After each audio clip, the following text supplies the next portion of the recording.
great lecture this evening, a lecture entitled Performing Modernism in the Name of the Fathers, a lecture about Rem. France's teachers and researchers at the ETH in Zurich, having graduated from Virginia and the Harvard Graduate Society. She's worked as assistant professor at the University of Illinois in Chicago and in the offices both of Peter Eisenman and of Rem Koolhaas. I'd very much like to welcome Francis too.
Rem Koolhaas, however, is alone in his desire to struggle with modernism.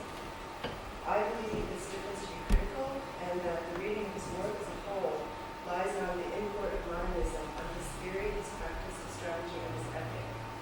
Modernism drives the work and motivates it. In a way, it's a little like having the right computer program. If you don't have the right program, you can't read the disk. Now, the question is, how is it possible to critically engage particular appearances of modernism in Koolhaas' work? The story I'm telling today would take Koolhaas himself, his mentality, his attitude into account, as well as his projects, in order to understand a certain number of the techniques invested in his architecture. In this lecture, I will show how his work functions through repetition as the problematization of the past practice.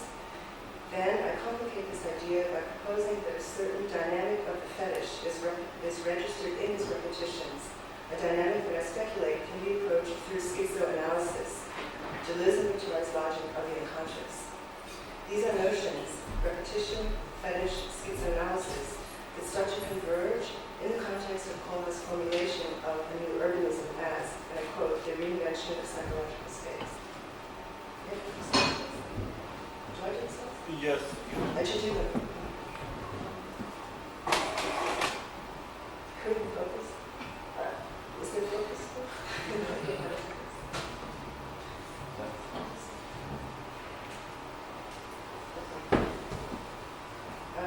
This slide is actually quite small because I used to come on a lecture. Can we have a little bit of light in the back so I can see the audience, please? I feel like I'm talking into the darkness.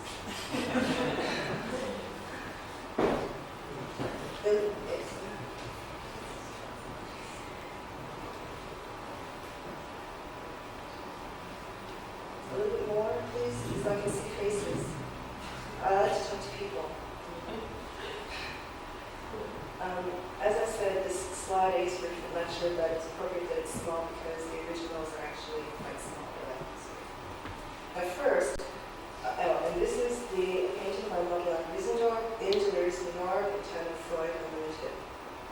Now, I'd like to briefly explain how I've come to adopt the terms I'm using and why they're relevant to my story. My first clue comes from Deleuze, New York, where a close reading reveals that from the outset, Koolhaas situates his enterprise in the realm of the unconscious.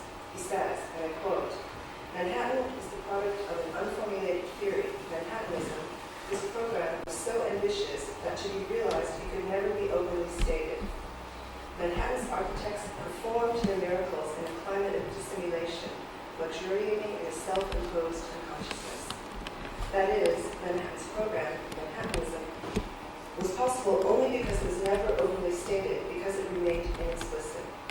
The miracles of Manhattanism were performed in a climate of unconsciousness.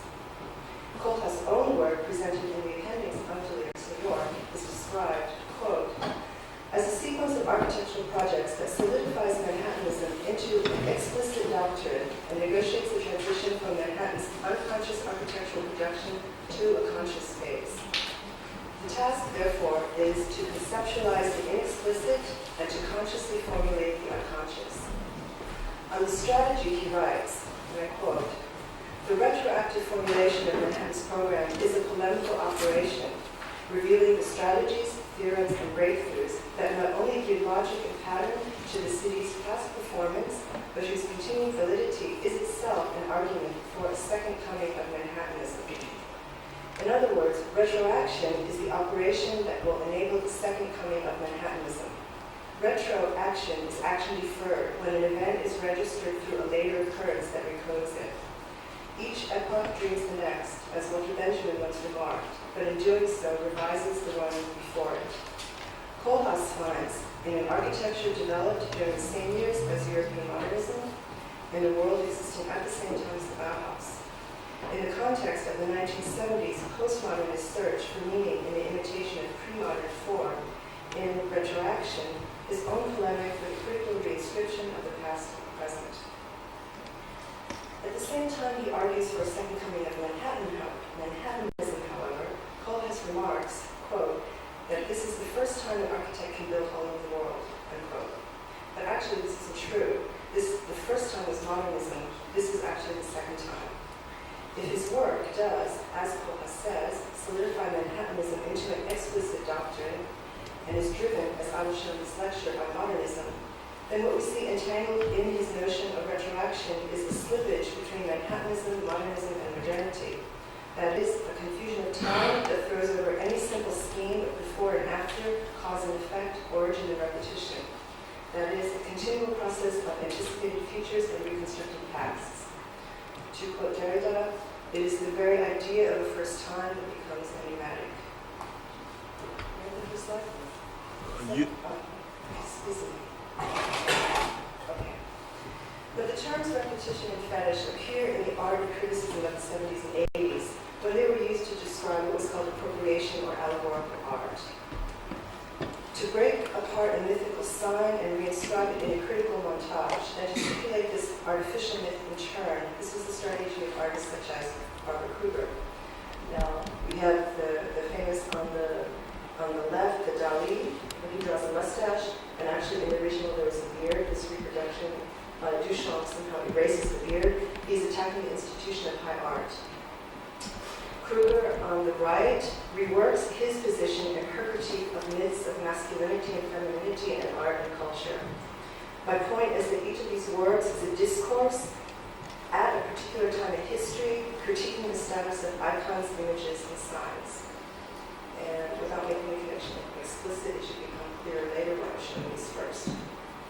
Now, Deleuze and Guattari published The Logic of Sense in 1969 and To Oedipus with the Intrinsics Analysis in 1972. During this time, the aftermath of 68, Koolhaas was in New York, London, and Amsterdam, places that were centers of the art world. It's during those years that he also made his connection to French thought, reading Roland Barthes, Jacques Lacan, and studying with Michel Foucault, while he was at Cornell. Thus, the concepts and operations I'm employing to comprehend Koolhaas' production, although they are nowhere directly thought, are contemporary with it. So, first, repetitions of modernism. For example, the Villa dell'Alba, which, as we all know, looks like the Villa Savoie, and we can all see the similarities, and it has been written about as being hybrid, not pure, playful, not serious, inclusive, not authoritarian, cheap, not precious. This, we all know, and it's all fairly obvious. The difference, of course, is that the Villa Savoie is an object, and from the view of the Villa dell'Alba, it's actually on quite a tight site. So it's not possible to get this perspective view that you can get with the Villa Savoie. Now, this project, however, not only looks like the Villa Savoie, it also, image for image, mimics, or rather reverses, turns inside out, Corbusier's pictures in his œuvre complète that illustrate his 5 points. This one, can you hear me if I don't use the microphone, or is it difficult? I let it to my On this one, it's quite obvious. The Villa Savoie is an object that you see through the frame of nature. It's raised above the ground. The Villa d'Alava, on the other hand, is on a very tight site in Paris, or in a suburb near Paris, and it's portrayed as, instead of as solid, as a void. But there is still this kind of monumentalization of an object that you would never view in this sense. Here on the roof garden, you see the ramp comes up and you have a view of the landscape. In the Villa Savoie, you enter with a car, which is a machine, and then you enter another machine, which is the house. Then you go through the machine, you walk through the machine of the house, and you come up to the roof, and you look through this window at the landscape back where you came from.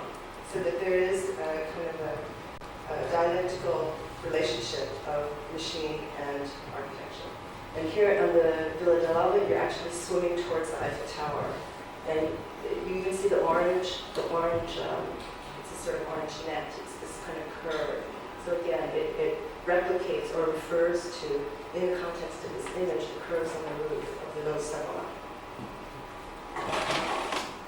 And again, here we see the whole issue of the horizontal window. Again, Koolhaas turns it inside out and refers to the window as a picture window. He looks at it from the outside and from the inside. He looks at the framed view of this woman in the lower left-hand corner, which is a reference to the window in the upper right-hand corner, which was the part of the house for the daughter of the client. Again, it's this kind of turning things inside out. Now, this mimesis of modernist iconography, I believe, suspends the object, Villa d'Alava, in an ambiguous state, one that lies between architecture and text. It's a writing on Corbusier, much like the writing of Dali and Kruger. What can we make of this type of quotation? In the context of Koolhaas' refusal during a lecture, he said, "Don't ask me why this building looks like a Corbusier." His disavowal during an interview that I had last spring, "I really don't see a connection between myself and Corbusier, and I'm not interested in pursuing one." His irony in Delirious New York, where he satirizes Corbusier's project for the floating asylum for the Parisian Salvation Army. In Delirious New York, he writes, "Bums are the ideal clients of modern architecture, in perpetual need of shelter and hygiene, real lovers of sun and the great outdoors, indifferent to architectural doctrine and to formal layout." There are other appearances of Corbusier and Modernism in his work that, in a sense, on one hand, I could talk for hours about these slides, but I just want to run through them quickly. These are just some of them, and the more I look, the more I find. This view on the left is the view that I took myself. This is the only view this is the frontal view that I could get, and this is the Villa Gauche on the left. And I just want to point out, you see the horizontal wall. So actually, it's quite interesting that I was trying to get a picture. This is years ago, of this facade and how it becomes somehow semi-separated by this row of vertical windows from the Villa Gauche, so that it's in this kind of condition of half attachment. And then I looked at this wall here on the Villa d'Alava, and at this point I asked myself whether this work is more about core or more about Rem Koolhaas. And I start to see similarities in language. This slide, the reason I'm showing is that I think this is the villa in Bordeaux, and it's actually, if you look at this plan, you see it's a double square, and in one square you have an elevator at the center, and in one square you have the stair. This is for the owner, this is for his children, and I look at that as kind of a re-representation of exactly this idea. It's the kind of doubling of circulation. Okay, this is Le Corbusier's photograph of the open hand at Chandigarh. This is Koolhaas, a photograph of Koolhaas's for Zeebrugge, the port ferry terminal in Belgium. And I guess here we go from the sublime to the ridiculous. This is Corbusier's chart for the growth of traffic. This is in small unit extra large, this own travel behavior.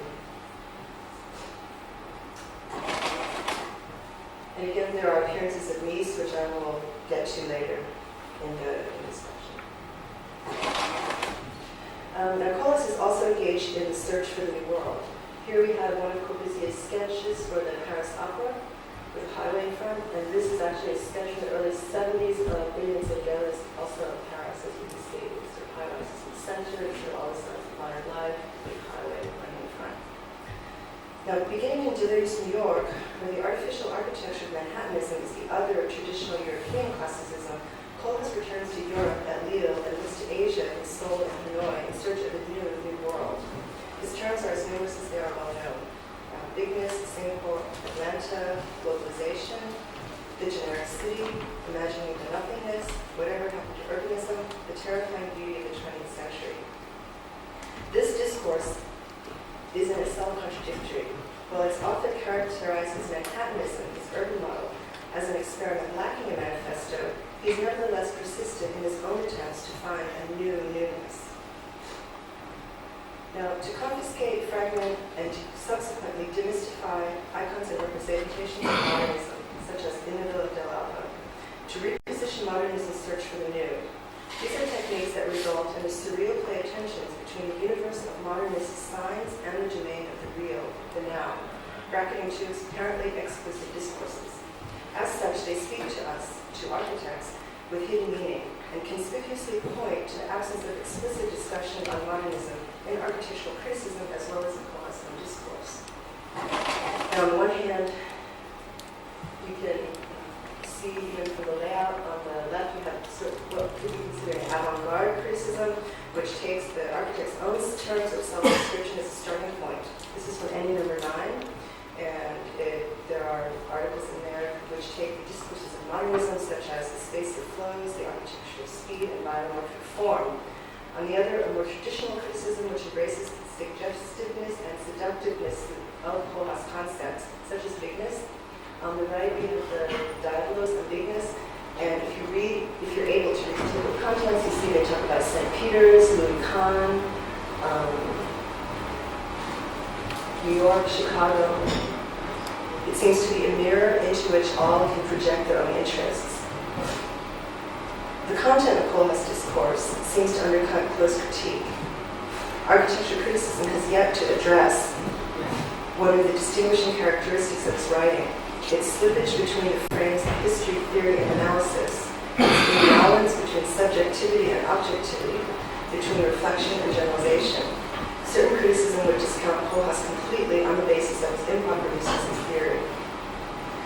Now, the absence of attention to modernism is intriguing because it's Koolhaas himself who circumscribes it into the territory of his activity with his first two texts, written over 2 decades ago.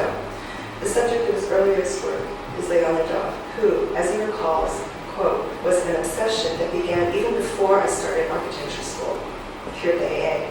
The second is Deleuze, New York, where he explicitly identifies his allies and opponents, namely his followers. This is my own collage. These are images found in Deleuze, New York, and the other Canada. Incidentally, Wallace Harrison, who's in the center, is called Manhattan's Hamlet by Koolhaas, which we all know is a play about the father. Now, the article on Leonidov is here on the right. This is from Koolhaas' article. The article on Leonidov, which appeared in Oppositions in 1974, is only a small part of the book, never completed due to difficulties with his collaborator, that was initiated in Koolhaas' 23. I quote, "I had a friend who wanted to become a filmmaker and I wanted to become an architect. From 67 onwards, I used to go to Russia, usually with this friend, and what we did is collect the work of Leonidov, as he says, before he started architecture school." It's interesting to note that his research for Deleuze, New York, was initiated shortly before he finished architecture school. And as he recalls, the book was conceived before he ever visited Manhattan and written largely after he had left the city where he did the bulk of his research. He wrote the book largely here in London. That is, even before the beginning of his career, before the founding of OMA, the displacement, anticipation, and deferral, that is, the retroaction, that will come to mark his later production is established. The relay between present, past, and future is part of the inherent nature of Koolhaas' work. Koolhaas denies the moral, ideological, and aesthetic baggage of his modernist fathers, while recasting the iconic and representational presence in the present. He is also engaged in identifying the new and locating the future. In this way, he problematizes the place and meaning of the movement in both contemporaneous and an immanent context. At the same time, he is engaged in describing the present, that is, his presence in the past. He does this by rewriting modernism as a series of missed encounters and false memories between Dali, Corbusier, and Nice. On the right, we have Dali's sketch of New York, which Koolhaas incorporated into Deleuze's New York. And on the left, we have Le Corbusier's sketch, which was shown here in London in 1938 when his idea was skyscraper. Now, in Deleuze's New York, as we all know, as we've all read, Koolhaas adopts Salvador Dali's paranoid critical method. He narrates the imaginary counter of the supposedly irrational surrealist and the supposedly rational modernist. Corbusier is portrayed as a somewhat ridiculous figure who exhibits the paranoia that Dali consciously cultivates. He is paranoid in his efforts to prophesize, his role as visionary, his fame and indifference to publicity. Paranoid in his search for acceptance of his doctrines, which, when he fails in New York, forces him to go elsewhere. Architecture, Koolhaas explains, is by nature a paranoid critical activity. Thus, he identifies with both Corbusier and Dali. Koolhaas is the point of similarity between two apparent opposites. You can see this in his work. This has also been pointed out that his work coalesces the apparent differences of the Maison Dominant core, and this is the diagram of the paranoid critical method of Dali. You can see that here.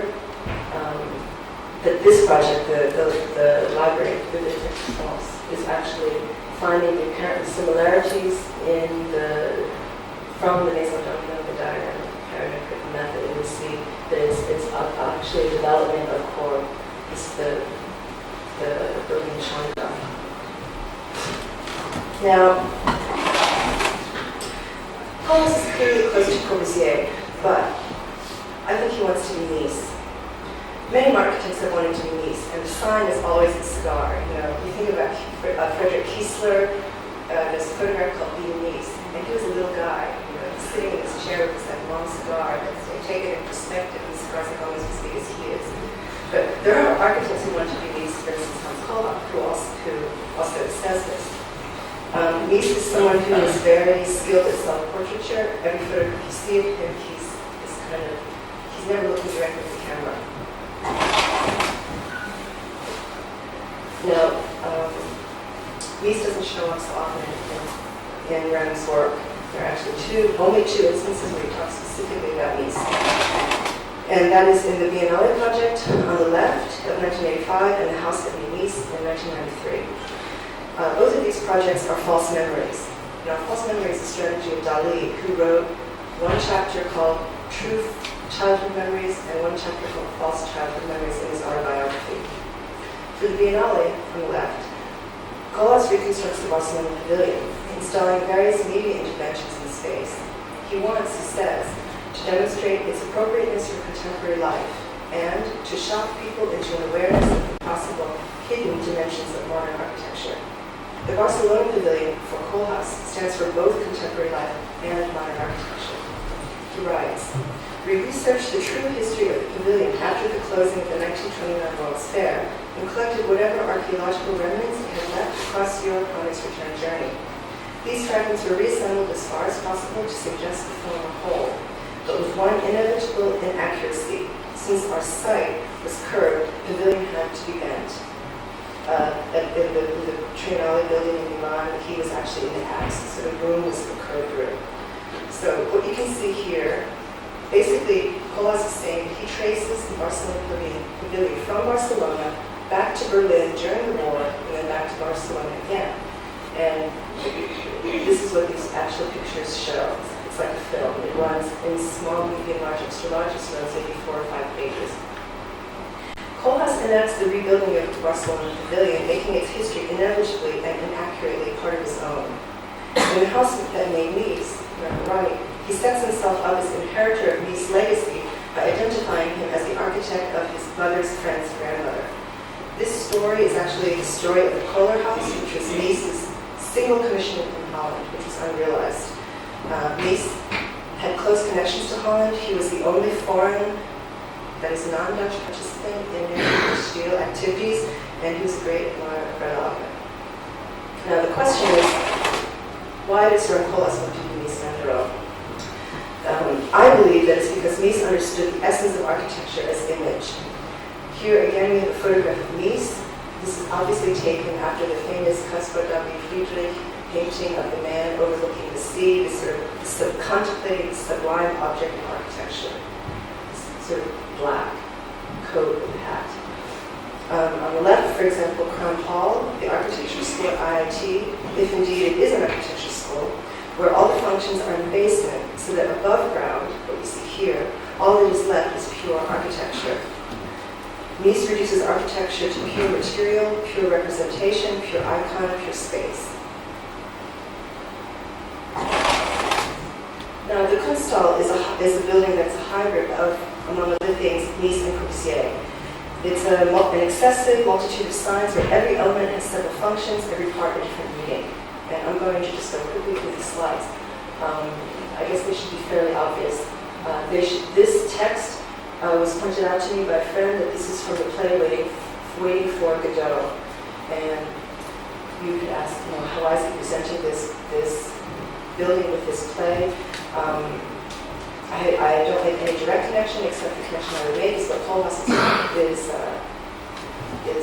studying, is a sort of a theater of representation.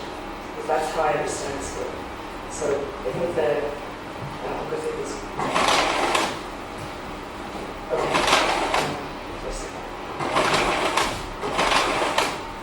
Because the first, you see the similarities to Mies, to the National Gallery. Then you see these sort of different columns, each one which is different, and then you actually see here that this is the emblem of the Kunsthal.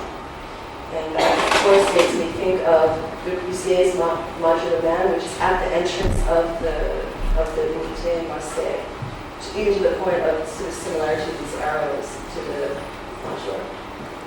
And then you see this kind of weird roof garden, this sort of the roof garden that you can't get to.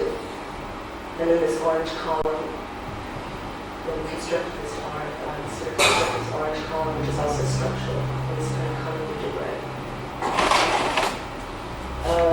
The similarities are actually here in the section. You see this section here, the sort of hovering slab with vertical piece going into the ground, which reads in these drawings. Again, similarities just in sort of volume and just in the way that it actually works.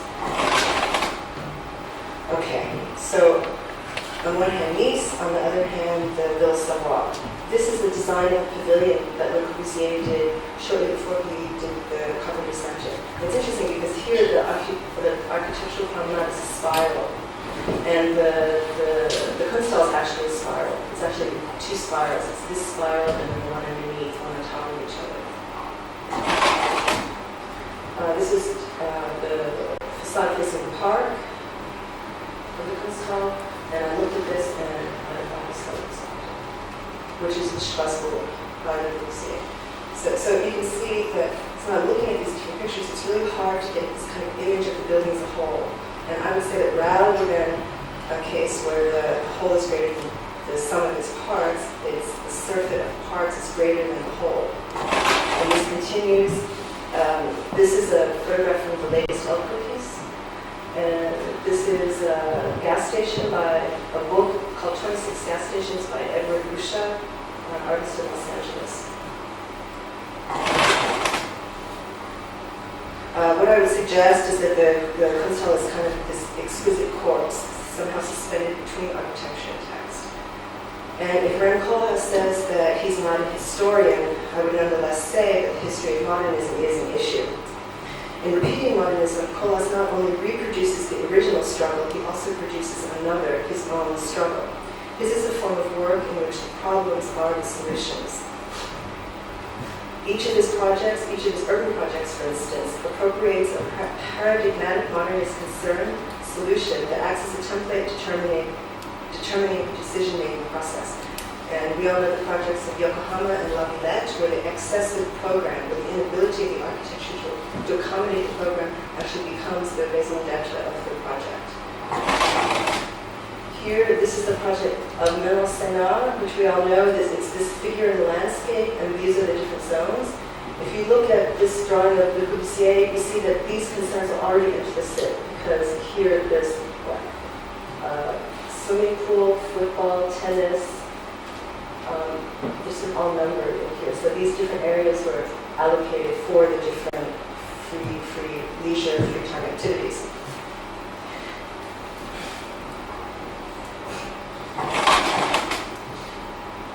This is a project from the competition de la Défense, which is called Tabula Rasa Revisited. Now, this is a project where we see the doubling of Manhattanism and modernism that I talked about earlier. On the one hand, we're talking about this, as he talks about the tabula rasa, how it has been taboo since the time of Le Corbusier. And then what he does here is he takes La Défense and he takes away all of the parts, the architecture that would disintegrate within 5, 10, or 25 years. And so he's somehow erasing La Défense. Then here it says it was I read this first. It was an immodest echo at the end of the century of how architecture could have been interpreted at the beginning of the century. And clearly this is his reference to Manhattan. So again, if in the beginning he talks about the tabula rasa, Le Corbusier's brutal attempt with the plan voisin to scrape away everything at once. So he's saying that what Le Corbusier is doing is scraping everything away, and he's repeating that gesture by scraping. He's interpreting that gesture. And then what he has, somehow when he's erasing, he finds underneath is Manhattan. And then at the very end of the project, here this is what he has. And he asks the question, what to do with this new territory. So in other words, he does this thing that is somehow, this is undecidability between Manhattanism and modernism, and in the end, he has this problem, or the issue of what to do with what he's created. Now, Koolhaas doesn't want to get rid of the problems. In fact, he wants to intensify them, just like the architects of Modernism, who, he writes, quote, far from solving any problems, propose metaphors that order and interpret an otherwise incomprehensible metropolis, unquote. Now, in this sense, Koolhaas works not with the intention to judge or define, but to defer judgment and find the undefinable. His architecture is about possibility, so he's always searching for impossibilities. His are the repetitions of a voluntary prisoner, whose work is drawing lines of escape, engaging the fantasy of the modernists, surrendering to the game. He's looking not so much for freedom or liberation as simply a way out. Thus formulated, Koolhaas' practices of repetition cannot be discussed in terms of influences, imitation, and authenticity alone. These concepts do not account for the refusals, contradictions, slippages, and imbalances, the obsessions, denials, and deferrals, the false memories, and missed encounters that in fact structure his production. A model that might better describe him is the Freudian concept of repetition that originates from repression and disavowal.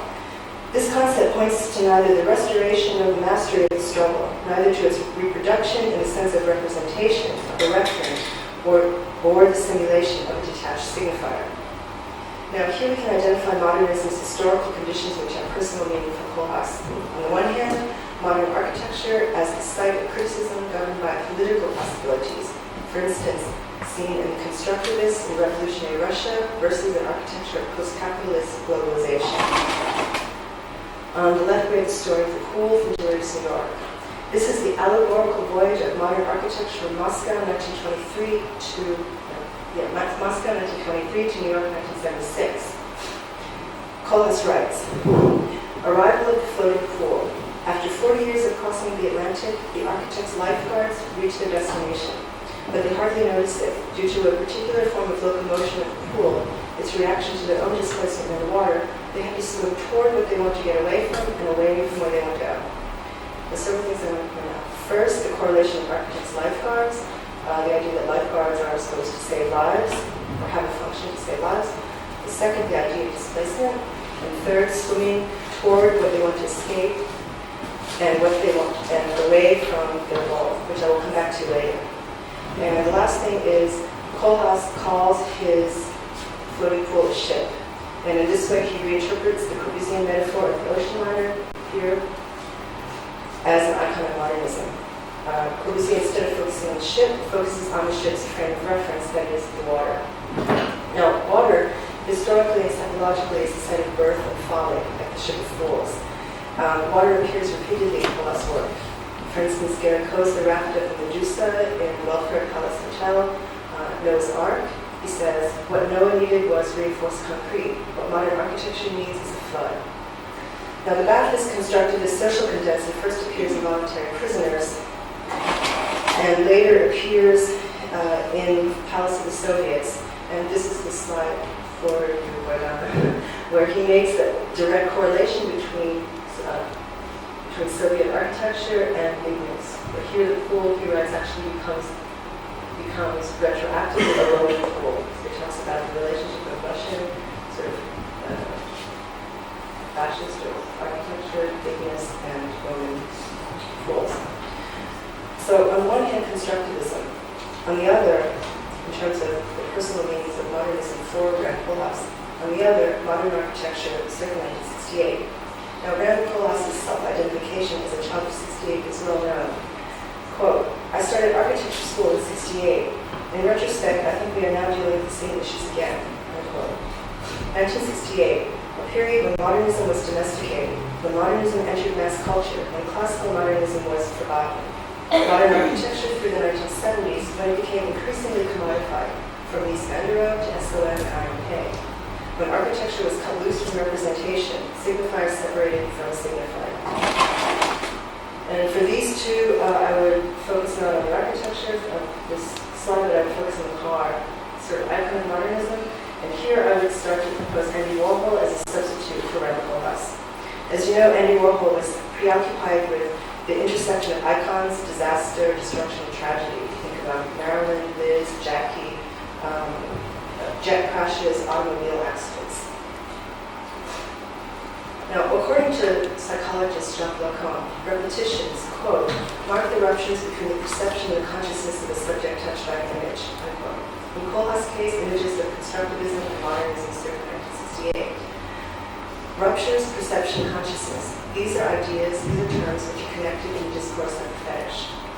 The fetish is an object of negotiation that mediates the ambivalent feeling existing between knowledge and desire. The fetish is both a compromise and a substitute. Basically, it's a reference to something you want, but you know you can't have.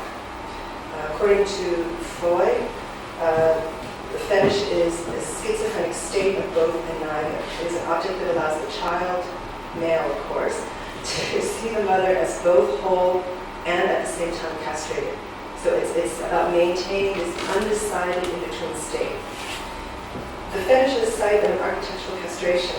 Might this evoke Koolhaas' struggle with the commodification and lost opportunities of modernism, and explain his activity as, in his own words, quote, an architect with the need to analyze exact conditions and exact potentials of a profession, unquote. A profession that he calls a bestial activity, one that he describes as a lead ball chained to a prisoner's leg. According to Hal Foster, Dutch still life painting of the 17th century locates a structure of feeling best explored through the discourse of fetishism. Now, we all know these Dutch still life paintings are actually quite large, quite ornate, quite detailed. Usually what you see is sort of a range of objects, food, silverware, objects in various states of decay. The painting is usually very shiny, and there's just sort of repetitions of kind of the same thing, but different things. Foster constructs a place for fetish in the 17th century, which was the golden age of Holland's global expansion. Like the Freudian fetish, he writes, the Dutch still life is a structure of ambivalence, mediating irreconcilable cultural conflict, where diverse objects of exchange from different cultures and classes were fetishized as a negotiation of divergent representations and dangerous realities. Unquote. The fetishization of the exotic. Might this be a context for Rem Koolhaas, the Flying Dutchman's obsession with transatlantic transference? For Lacan, transference is the reality of the unconscious. Transference, seen in Manhattan's omnipresent objects of desire, reconfigured and reinscribed into contemporary contexts. And here, this is a well-known example on the left, on the right, the New York Athletic Club, and on the left, La Villette, which is Koolhaas describes the horizontal skyscraper.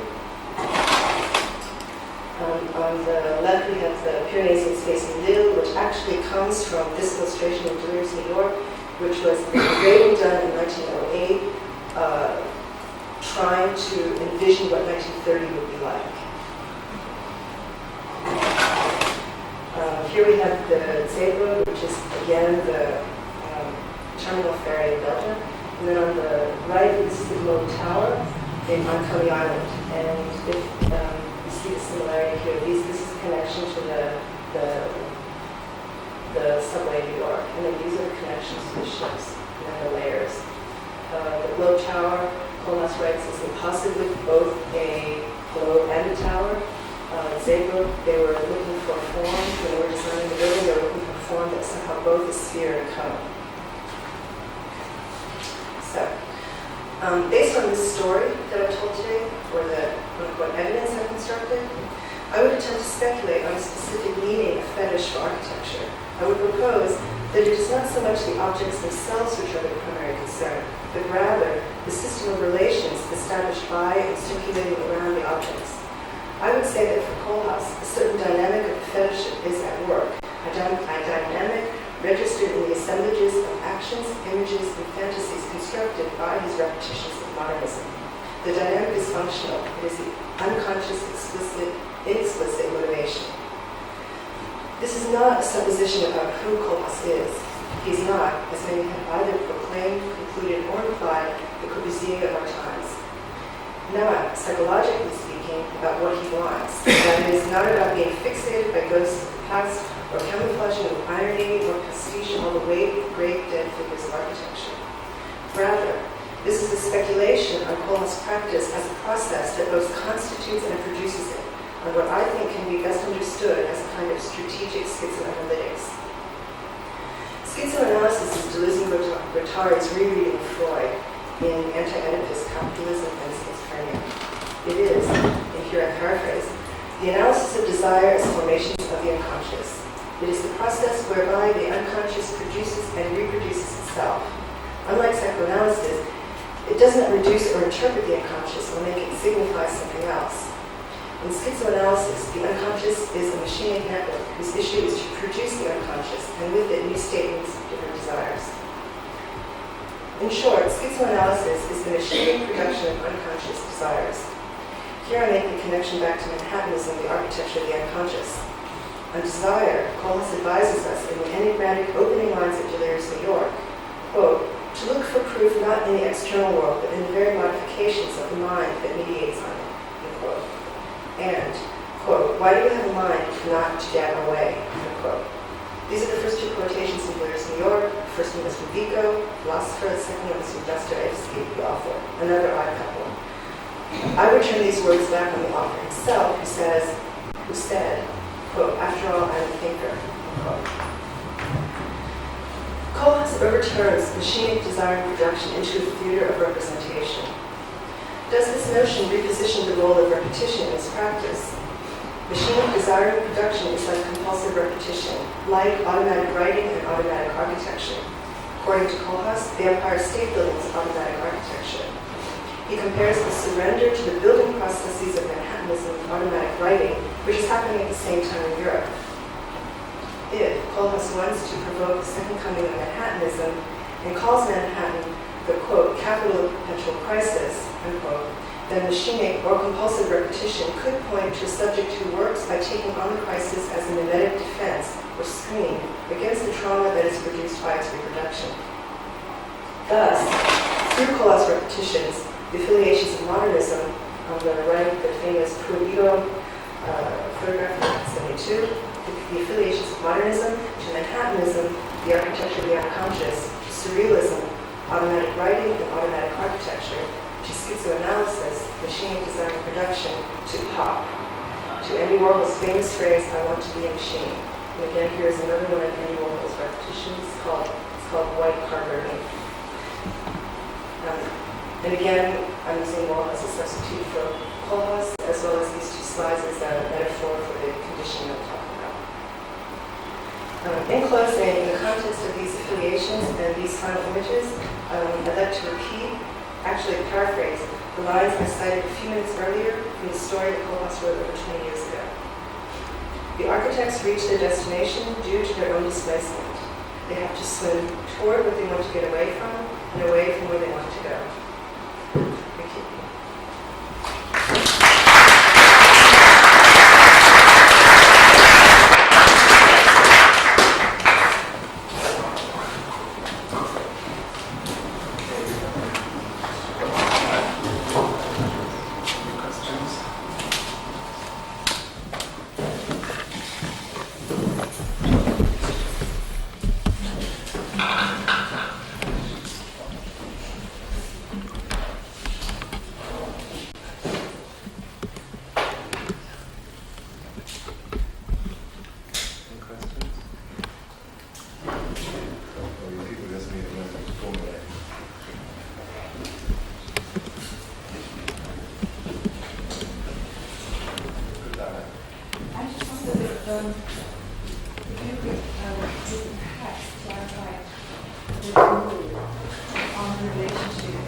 Thank you.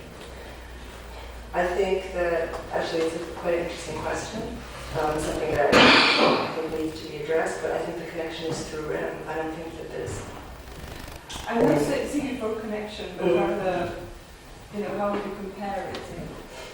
Even differences, more information. Because it seems to me it would be quite important in a way as a possible expansion, an expansion for your thesis, or sort of carry on that part for some parties to or give etc. Well, I think that was the problem. The difference between Manhattanism and Modernism is that actually Modernism is universal, and Manhattanism is about the specific. And so even if they're about the same things, actually they're kind of mirror images of each other in a way. I think that's the issue. I mean, that's the whole issue with Rem Koolhaas. This sort of, for me, one size fits all modernism with bigness and small and large, extra large. It's where to find that connection. And I think maybe Manhattanism was all of those things that were never